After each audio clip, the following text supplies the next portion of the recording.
The practice of home canning among the Amish communities represents centuries of accumulated wisdom in food preservation, passed down through generations of families who have maintained their traditional way of life. This time-honored method of preserving vegetables, particularly potatoes, tomatoes, and squash, using glass jars, has sustained Amish families through harsh winters and lean times, embodying their principles of self-sufficiency, frugality, and careful stewardship of God's bounty. This time-honored method of preserving vegetables, particularly potatoes, tomatoes, and squash, using glass jars, has sustained Amish families through harsh winters and lean times, embodying their principles of self-sufficiency, frugality, and careful stewardship of God's bounty. The Amish approach to canning differs significantly from modern commercial methods, relying on techniques that have been refined over generations without the benefit of electric appliances or modern conveniences. Their methods emphasize safety, quality, and the preservation of nutritional value while maintaining the natural flavors that make home-canned vegetables so superior to their store-bought counterparts. The process requires patience, attention to detail, and a deep understanding of the principles that govern safe food preservation. Central to Amish canning practices is the use of high-quality glass jars,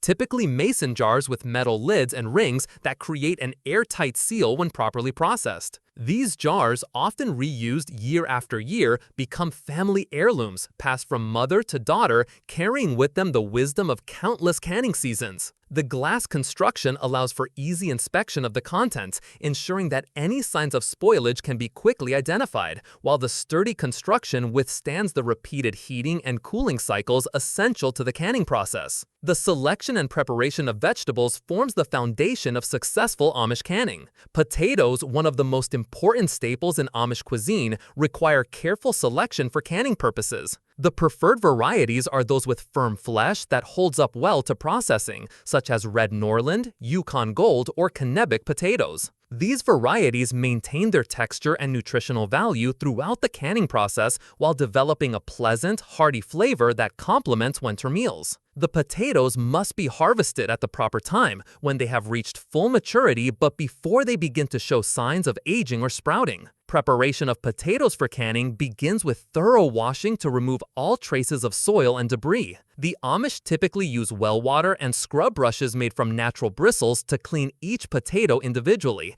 taking care to remove any eyes or blemishes that might affect the quality of the finished product. Once cleaned, the potatoes are peeled using sharp paring knives, with the peels often saved for composting or feeding to livestock, reflecting the Amish commitment to waste nothing that might have value. The peeled potatoes are then cut into uniform pieces, typically cubes of about 1 inch, though some families prefer slightly larger pieces depending on their intended use. Uniformity in size ensures even processing and helps maintain consistent quality throughout the batch. As the potatoes are cut, they are immediately placed in cold water to prevent oxidation and browning, a technique that helps preserve both the appearance and nutritional value of the finished product. Tomatoes, perhaps the most versatile of all canned vegetables, hold special significance in Amish food preservation traditions. The varieties chosen for canning are typically determinate types that ripen simultaneously, allowing for efficient batch processing. Popular varieties include San Marzano, Roma, and Brandywine tomatoes,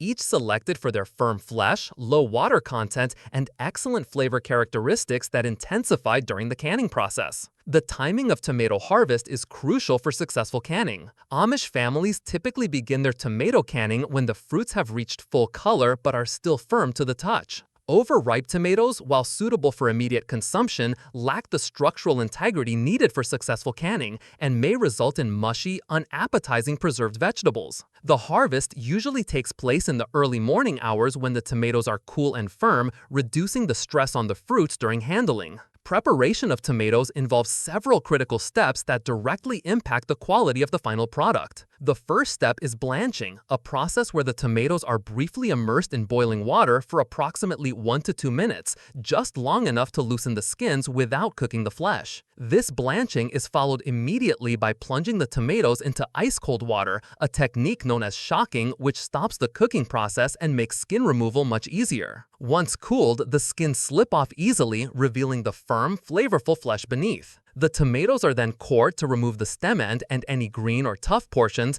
and larger tomatoes may be cut into quarters or halves depending on the intended use and jar size. Some Amish families prefer to leave smaller tomatoes whole, as they make attractive additions to winter meals and maintain their shape better during storage. Squash, including both summer varieties like zucchini and yellow crookneck and winter varieties such as butternut and acorn squash, present unique challenges and opportunities in Amish canning traditions. Summer squash, with their high water content and tender flesh, require careful handling to prevent them from becoming mushy during processing. Winter squash, with their dense flesh and lower water content, can often better withstand the canning process, but require longer cooking times to achieve proper tenderness. The preparation of summer squash begins with careful selection of young, tender specimens that have not yet developed tough skins or large seeds. These squash are washed thoroughly and trimmed of any blemishes before being sliced into rounds approximately half an inch thick or cut into chunks depending on the family's preference. The key to successful summer squash canning lies in maintaining firm texture while ensuring proper heat penetration during processing.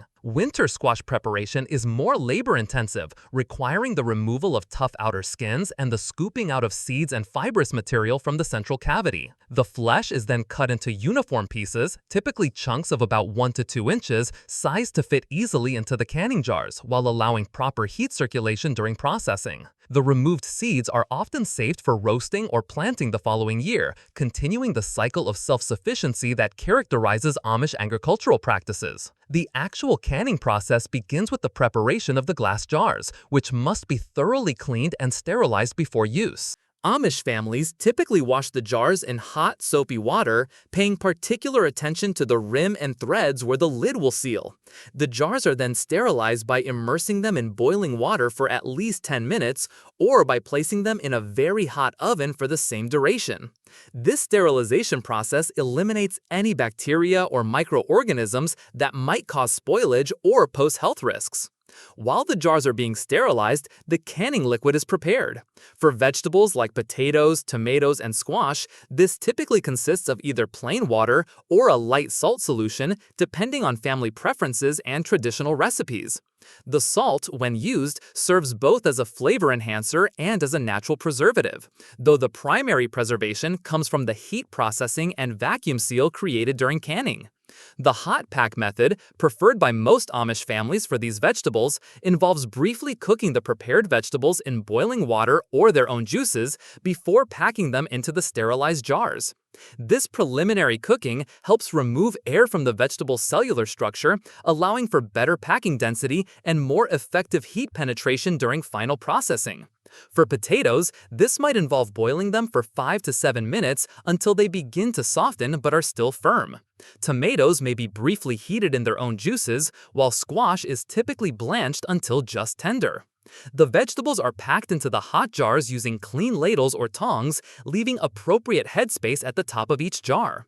This headspace, typically 1 inch for low-acid vegetables like potatoes and squash, is crucial for proper processing and seal formation.